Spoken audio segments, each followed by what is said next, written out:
Mi nombre es David Cardoso, yo trabajo para una compañía llamada QBot, soy Google Developer Expert in Machine Learning y lo que voy a hablarles hoy ahorita es Machine Learning para gustos del yogur. No, pero de manera seria voy a hablarles de un lenguaje que me gustaría a ustedes que exploraran, que revisaran, y para aquellos que tienen, digamos, esas funciones de decir currícula, de decir que, de qué manera enseñar ciertas partes de ciencias de datos, qué pena.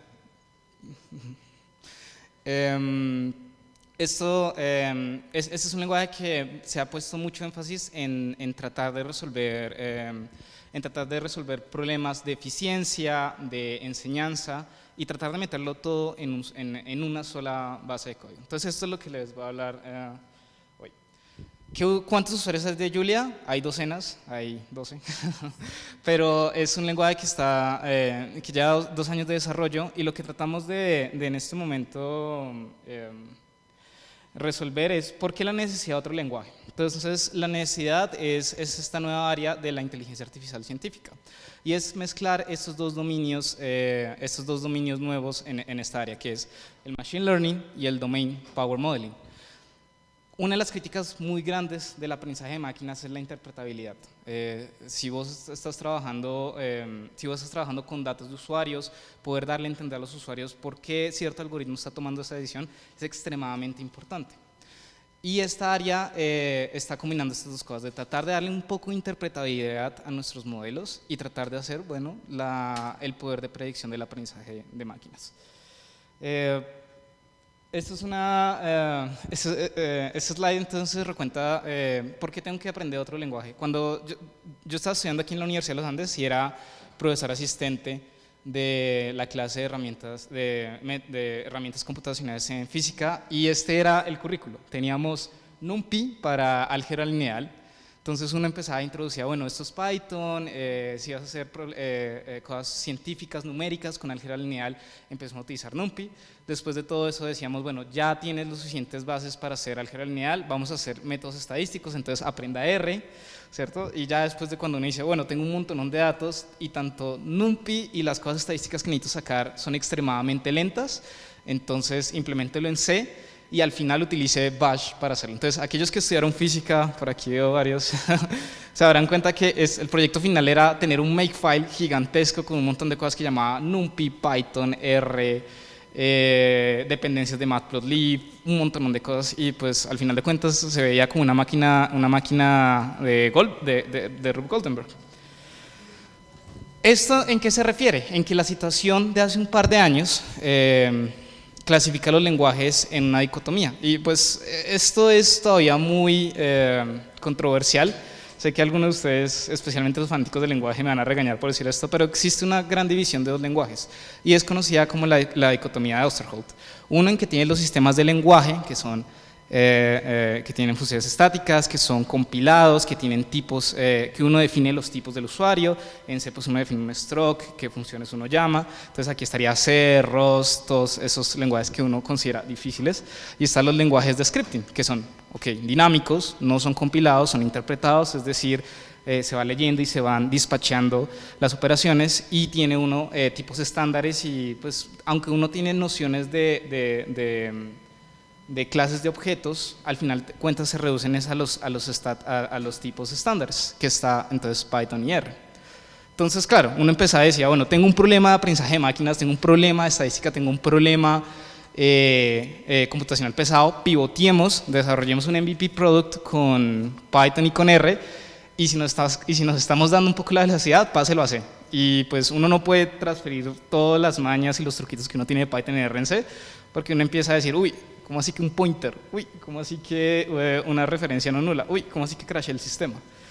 Entonces, empezamos a interpretar cuáles son las dos cosas que necesitamos entender. Entonces, en la academia se llama el problema de los dos lenguajes. Para conveniencia, utilice un lenguaje de scripting, MATLAB, R, Python.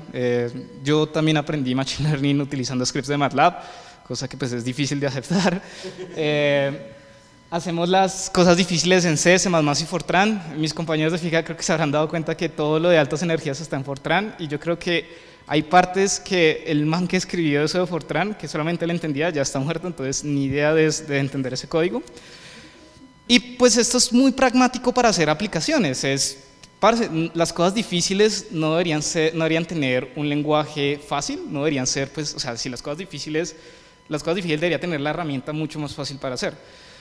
¿Qué es lo que ocurre cuando uno trata de hacer las cosas difíciles en un lenguaje de scripting? Y lo fuerza a uno a tener vectorización, porque, no sé, uno va a hacer algo en NumPy, recordemos de que eso va a llamar un API en CPython, ese CPython va a estar compilado contra OpenBLAS, contra la PAC, todas estas librerías estándares de álgebra lineal. Y pues hay cosas que uno no puede hacer vectorizadas, o que son pues raras de vectorizar, o que uno puede pagar el código en tratar de tener una estructura lineal en la cual uno pueda hacer esas operaciones con la PAC. También crea, y pues yo creo que es por esta slide que me metieron en comunidad, porque todavía no tengo idea por qué me metieron en el track de comunidad, pero crea una barrera social, y hay una barrera entre un usuario y un desarrollador. O sea, un usuario no puede convertirse en desarrollador fácilmente porque le dicen, uy, me gustaría contribuir a NumPy. ¿Sabes C? Bueno, ¿y por qué necesito saber C si es una librería de Python? Bueno, entonces ahí es donde uno explica toda la magia, que es lo que pasa con NumPy por debajo. Entonces aquí es donde yo les digo, aquí entra la unificación de Julia, que es un lenguaje dinámico, aparte es un lenguaje compilado que le permite tener tipos de usuario, los tipos estándares de listas, los tipos que uno puede definir tipos, y que sirve para enviar código, o sea, generar un binario, o simplemente sirva como un lenguaje para pegar cosas. Aunque pues con todas las herramientas que va a ofrecer Julia, o que está ofreciendo Julia, no es necesario estar pegando diferentes cosas. Uy, aquí a ver si se puede ver un poquito mejor. Entonces, Julia es extremadamente rápido. Entonces, ustedes van a decir, bueno, ¿y dónde están los datos? Entonces, aquí tenemos una gráfica de la comparación de cuánto de diferentes procedimientos algorítmicos, de cómo calcular pi, hacer una suma de una lista, de todas estas cosas, y el baseline es C. Entonces, C es la cosa más rápida. Entonces, en diferentes lenguajes estos puntos dicen, entonces aquí podemos ver de que Julia siempre está bajo el mismo orden de magnitud, con una menor cantidad de código. Esto es normalizado esto es normalizado por tiempo. Rust se pega, pero pues aquellos que ya han conocido Rust saben lo difícil que es entender. Yo todavía no entiendo el ownership de Rust. Fortran, entonces traducir estas herramientas de traducción, Java, que los aprendieron aquí en la universidad, y pues uno empieza a ver que, mira, Python queda bien lejito, está a 2 órdenes de magnitud en tiempo que C. Entonces uno empieza a considerar, oiga, Julia es rápido, y pues ahora viene la parte de cómo es el código. ¿Será que si sé Python voy a poder traducir todo este tipo de conocimientos que he generado en Python? Entonces lo que voy a hacer es voy a introducirles par de lenguaje y sintaxis del código mediante un problema que yo encuentro mucho en mi área de trabajo, y es pues el AI científico, Machine Learning más Domain Power Modeling. Entonces, lo que vamos a tomar acá es voy a introducir lo que es un modelo mecanístico y no mecanístico. Entonces, vamos a empezar a tratar de modelar un tipo de función que es la reproducción de conejos. Entonces, un modelo al final de cuentas es una función. Entonces, es una función que coge, bueno, lo que quiero entender es cuántos conejos tengo hoy, y lo que quiero saber es qué conejos tengo mañana. ¿De cuántas maneras puedo resolver este tipo de problemas? La primera es soluciones analíticas, todo ese tiempo que pasamos en cálculo 1, cálculo 2, bueno, diferencial, integral y todas esas cosas, en donde alguien te define un modelo no lineal que tal vez traduce el comportamiento de esto, y pues uno analíticamente dice, listo, puedo derivar y puedo encontrar la razón de cuánto se reproducen los conejos, pero entonces estoy partiendo primero de que alguien me da el modelo, y eso claramente no escala. Tal vez si no tienes un modelo que es extremadamente difícil de modelar, tratar de dar una solución analítica no va a escalar. La segunda cosa es, bueno, gastamos un montón de tiempo estudiando ecuaciones diferenciales. Entonces, lo que podemos decir es como que la tasa de crecimiento depende del número de conejos, como que si hay 10.000 conejos, va a crecer a un número, es proporcional a que haya 10.000 o 2 conejitos. Sí. Entonces, esto es lo que hace el modelamiento de ecuaciones diferenciales, en el cual pues decimos, vea, la derivada de la tasa de crecimiento de los conejos, perdón, la derivada de los conejos respecto al tiempo es igual a una constante por el número de conejos en tiempo t. Y la otra, pues, lo que está de moda, Machine Learning Methods. Oiga, tengo esta cantidad de conejos en este momento, cojo una red neuronal y empiezo a entrenar sobre los datos y empiezo a mirar en mi test de validación a ver si estoy aprendiendo este modelo. Y pues es una caja negra. Entonces ahora les pregunto, ¿cuál de estos tres métodos es el mejor? ¿A alguien se le ocurre decir cuál es el mejor? Bueno, el silencio incómodo yo me lo aguanto. ¿El segundo, el primero o el tercero? ¿Listo? ¿Segundo? ¿Listo? Entonces voy a hacer la típica de profesor de matemáticas y es depende. Cada uno tiene sus mejores casos.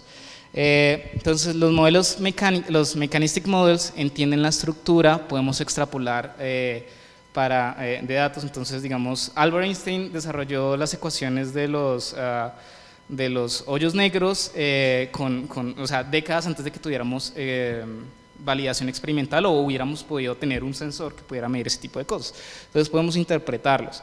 Los modelos mecánicos pues pueden ser interpretados, extendidos analíticamente y ese es el gran problema, que uno tiene que entender cuál es la mecánica que ocurre detrás de estos modelos.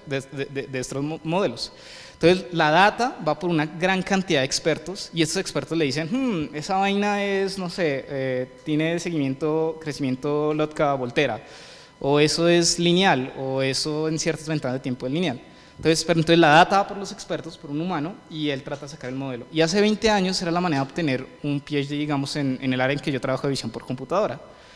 Un estudiante de Stanford, de Berkeley, cogía un conjunto de datos y trataba de generar los números que van en una convolución, bueno, en cross-convolución, si ustedes vienen de ingeniería, y se ganaba el doctorado diciendo, vea, estos son los números específicos para identificar qué es una cara. Estos son los números específicos en este kernel de convolución que identifican que son manos. Pero los no modelos mecanísticos, como son las redes neuronales, pues tienen un poder gigante y es que aprenden directamente de la data. No hay que tener una persona que vaya a estar ahí, pero pues sacrificamos la interpretabilidad o la extrapolación de estos modelos.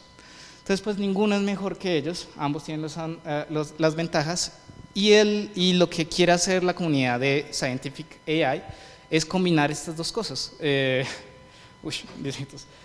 Combinar lo mejor mundos, lo de modelos mecánicos los modelos mecanísticos y los no mecanísticos.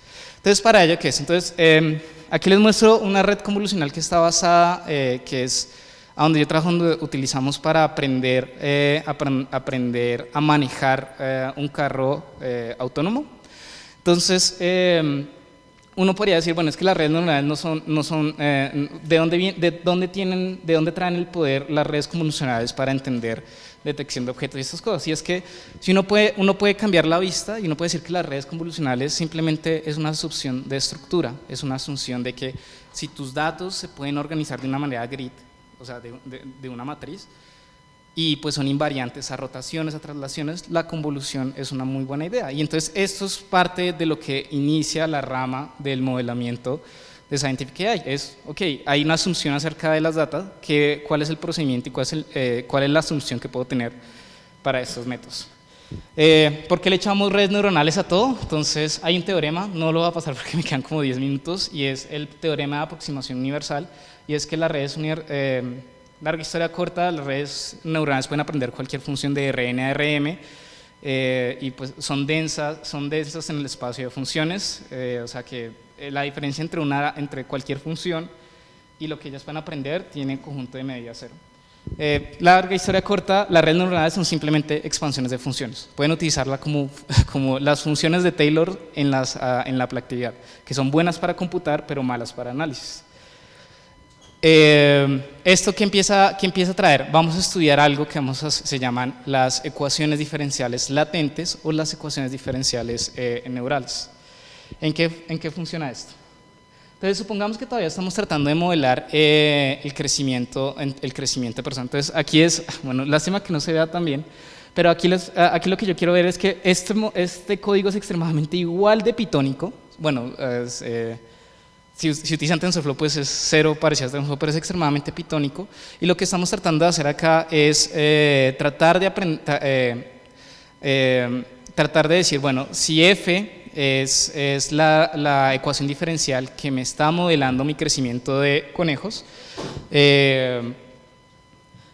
aprendamos esa función, resolvemos la ecuación diferencial y empezamos a mirar qué tanto se parecen a mis datos que yo obtengo. Entonces vean que a medida que va pasando la evolución, la red neuronal que me está tratando de aproximar esa f de du' igual a t, se está acercando a los datos observados.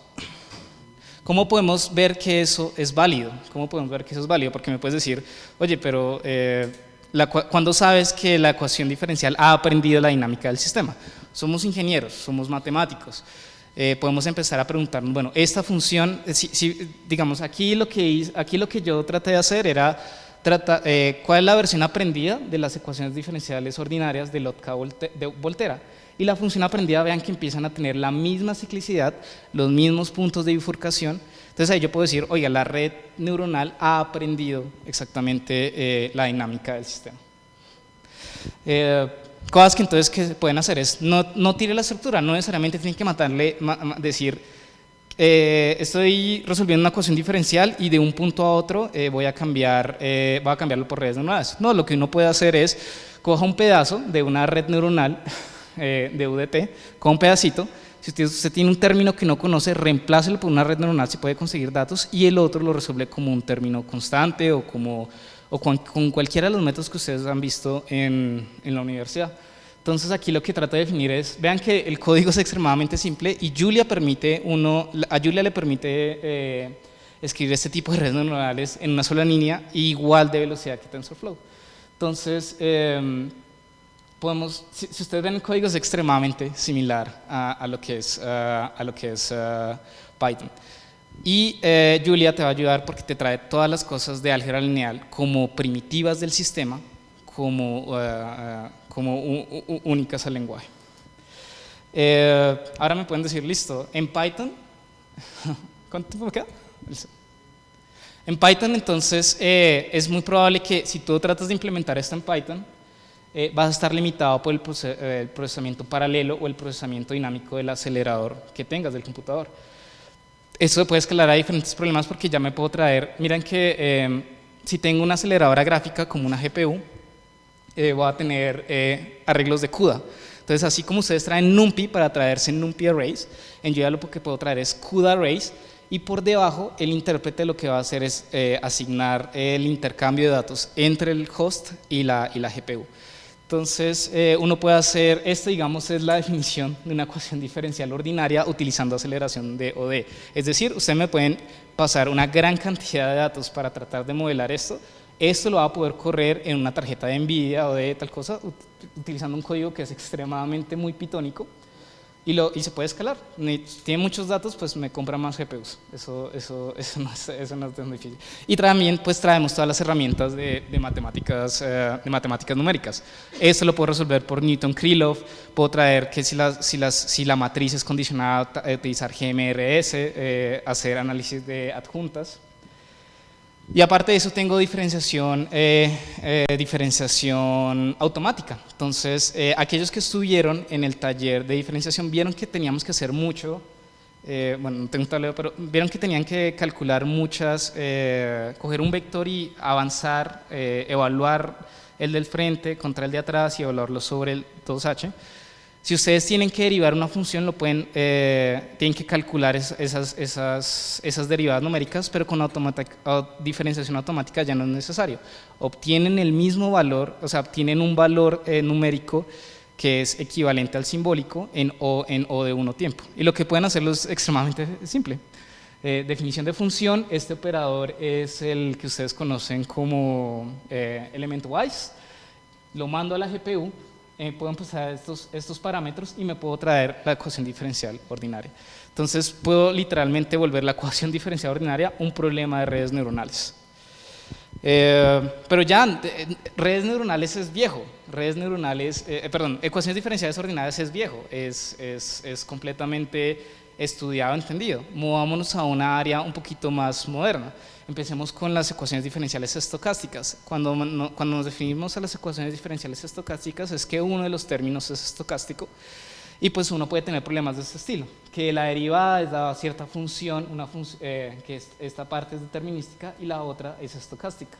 Entonces, ¿en dónde se ven mucho en estos modelos? Estos modelos se ven en modelos de biología, en modelos financieros, en modelos donde uno tenga una gran cantidad de variación.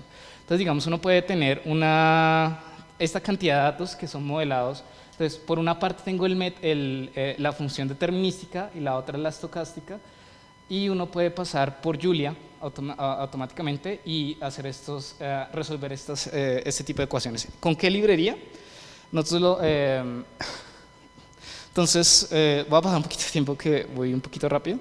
Y es que ustedes pueden navegar. Vayan ahorita en este momento a docs.julia.diffec.org y van a ver que ustedes van a traer toda la cantidad de datos, toda la cantidad de funciones que ustedes pueden hacer para evaluar una función, una ecuación diferencial estocástica y poder resolver problemas que tengan varias discontinuidades, que tengan cosas de saltos. Entonces, aquí lo que voy a hacer es el mismo problema que estaba tratando acá, de resolver ese tipo de ecuaciones. Y puedo simular y entrenar data. Simular y entrenar data. También uno puede utilizar lo mismo para resolver problemas de ecuaciones diferenciales parciales. Entonces, lo que uno puede hacer es que si uno tiene un término que no conoce, que no es no lineal, pásale una red neuronal para aprender esa función.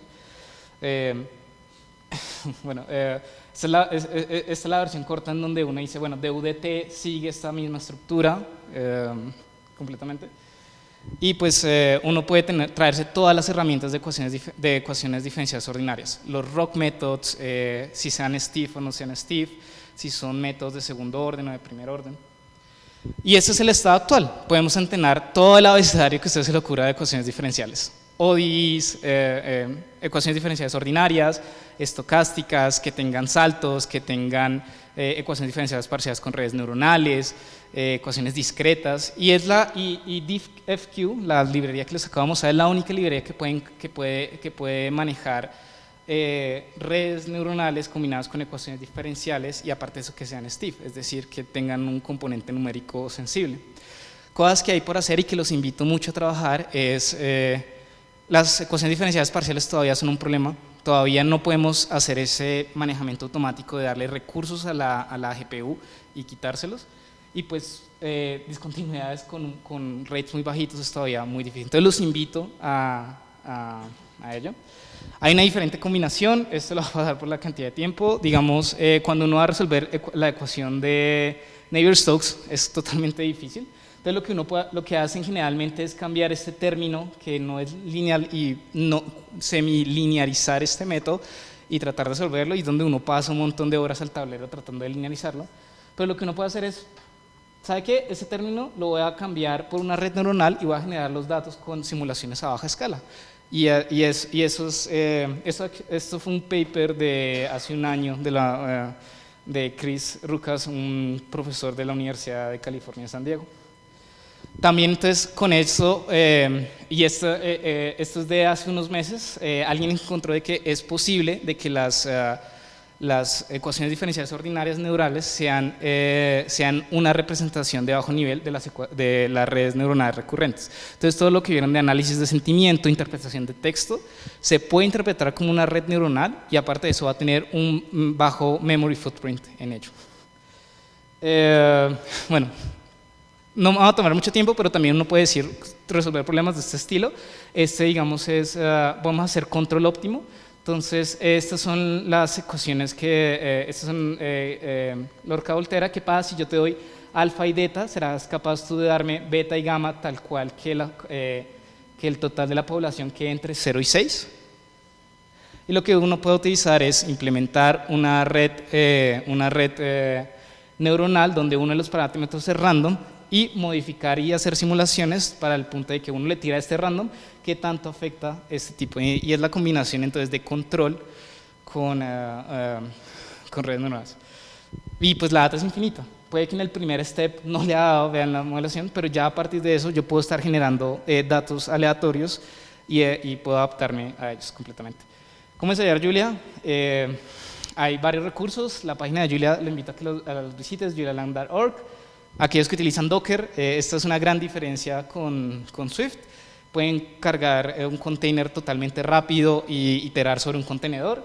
JuliaBox, si son profesores, pueden tener recursos gratis para obtener cómputo en la nube e incluso tener GPUs gratis. Y pues Julia Lang Learning, que es completamente, que tiene la cantidad de recursos de ellos. No, JuliaBox es una organización independiente. Pues les iba a agradecer. Bueno, este es mi mentor que no está por acá, que es Cristian García, y pues este es el equipo de ingeniería. Estamos aquí en Medellín, estamos aquí en Colombia, este es el equipo de ingeniería, nosotros hacemos robots para entregas de domicilios de última milla. Estoy buscando gente, si les interesa este tipo de problemas, intentar hacer Scientific AI, hablen conmigo y pues voy a estar en la feria laboral entre hoy y mañana si están interesados en taclear este tipo de problemas utilizando Julia, Python y OpenCV. Bienvenidos al equipo. Y ya, como para no tomar más el tiempo.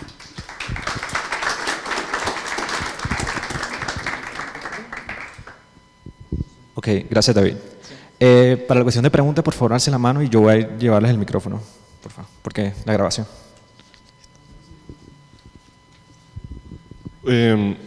Yo sé, o sea, Python obviamente es más lento, pero digamos ahorita hay módulos como Numba que pueden acelerar mi código. Digamos, ¿cuáles serían las ventajas de pasarme a Julia en vez de usar esos módulos para acelerar el código de Python?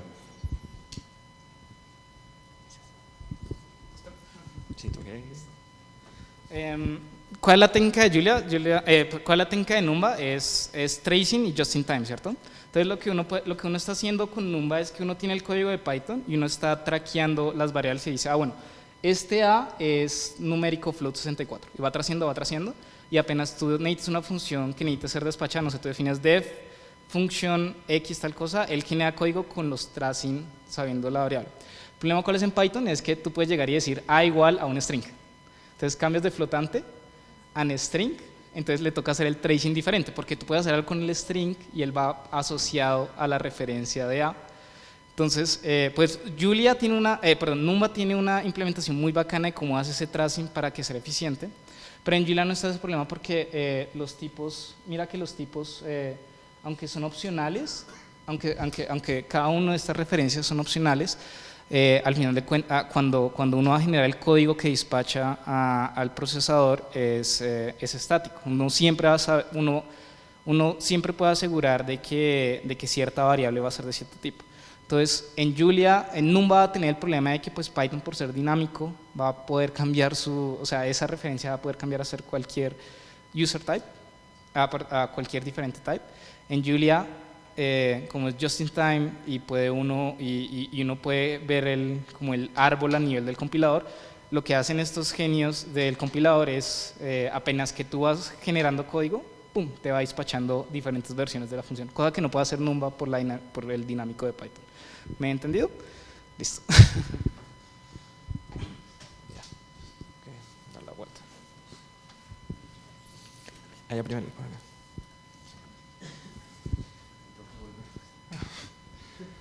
Ahorita referente a lo que dijiste en la primera slide ponías que Julia es dinámico y estático.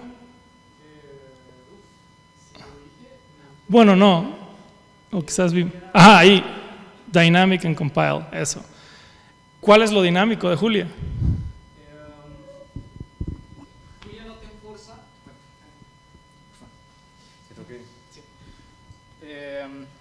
Julia no te esfuerza a especificar tipos, ¿cierto? Entonces, pues sí, o sea, en el strict sense, cuando pasa al compilador, es totalmente static, ¿sí?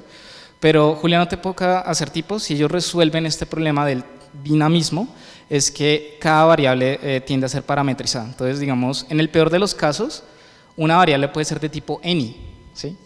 Y entonces cuando pasa el compilador, entonces ese any va a decir, bueno, de las llamadas de arriba era un string, era un flotante de 32, era un user defined type, era de tal tipo de cosas.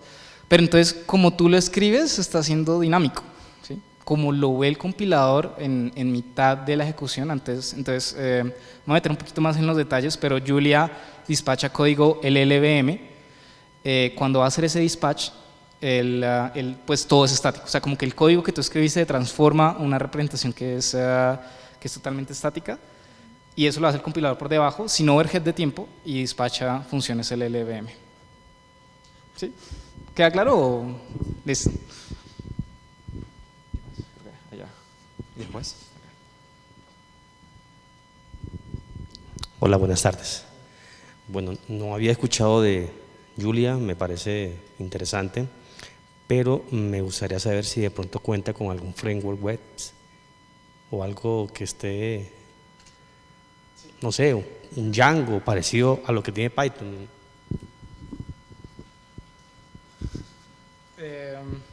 Sí, Julia Packages, el problema es que pues como la comunidad no es tan grande, hay docenas de nosotros, no hay ese soporte que uno dice, uy, me salió este error, no sé qué está pasando, pero hay varios paquetes de frameworks para hacer web. Entonces, Julia Observer es el lugar que uno busca para encontrar paquetes. Si es aquí en Web Frameworks, que darle pitica a esto.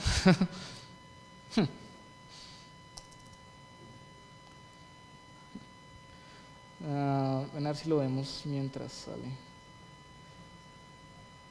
Sé que hay uno, no me acuerdo exactamente el nombre, Distribution Package Compiler, LightML, CUDA Native, Azure.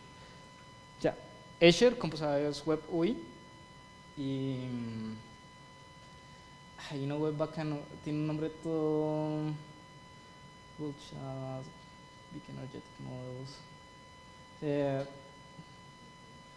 Merlin, Micro Framework for Web Programming, que es como el similar a Flash, como algo tan compuesto como Django. No, te invito tal vez a que nos ayudes a hacer ese tipo de frameworks. Y Julia ya tiene async capabilities desde la versión 1.0, entonces ahí tienes mucho para ganarle en velocidad, digamos algo como Python, como Django.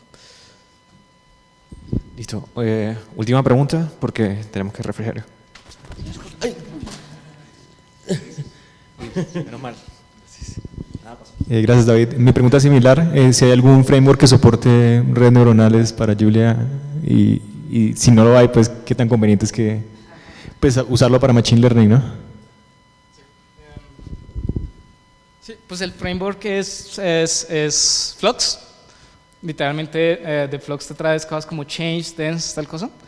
Puedes incluso trabajar a más alto nivel, como decir, bueno, esto es una ResNet, esto es una MobileNet y tal cosa. Hay dos peleas ahorita en la comunidad, que es Flux.jl y TensorFlow JGL, que pues se pega al API de TensorFlow. Pero la diferencia entre dos paquetes es que hay una cosa que se llama Cigote. A ver si me da el internet para esto. Cigote.jl. Entonces, Cigote, como pueden ver, es parte de la comunidad Flux que está desarrollando el framework de redes neuronales. Y lo que quiero que veas que es interesante es, bueno, trae Cigote, define la función, le pides la evaluación en 10 y la prima, y si miras el código de LLVM, él despacha automáticamente en assembler, o sea, el valor inicial. O sea, es como si tú hubieras escrito a mano la simbólica. Entonces, esto tiene un poco, es lo mismo que está haciendo JAX, la librería de Google para Python, que hace esto mismo. Pero pues en Julia es totalmente pegado al compilador, entonces no tienes que, o sea, tú no tienes que saber JAX para pedir diferenciación automática. Lo mismo que también hace Swift. Entonces la diferencia entre TensorFlow.jl, que es la versión de Julia para TensorFlow, es que esta Flux está utilizando directamente, está utilizando Cigote, que es actualmente un paper de este año en cómo generar código eficiente para calcular derivadas. Entonces, para los que no saben, el LLVM es como un assembler para diferentes tipos de máquinas, TPUs, GPUs, CPUs, lo que sea. Entonces esto lo coge un intérprete del LLVM y despacha ese código. Ok, gracias de nuevo, David.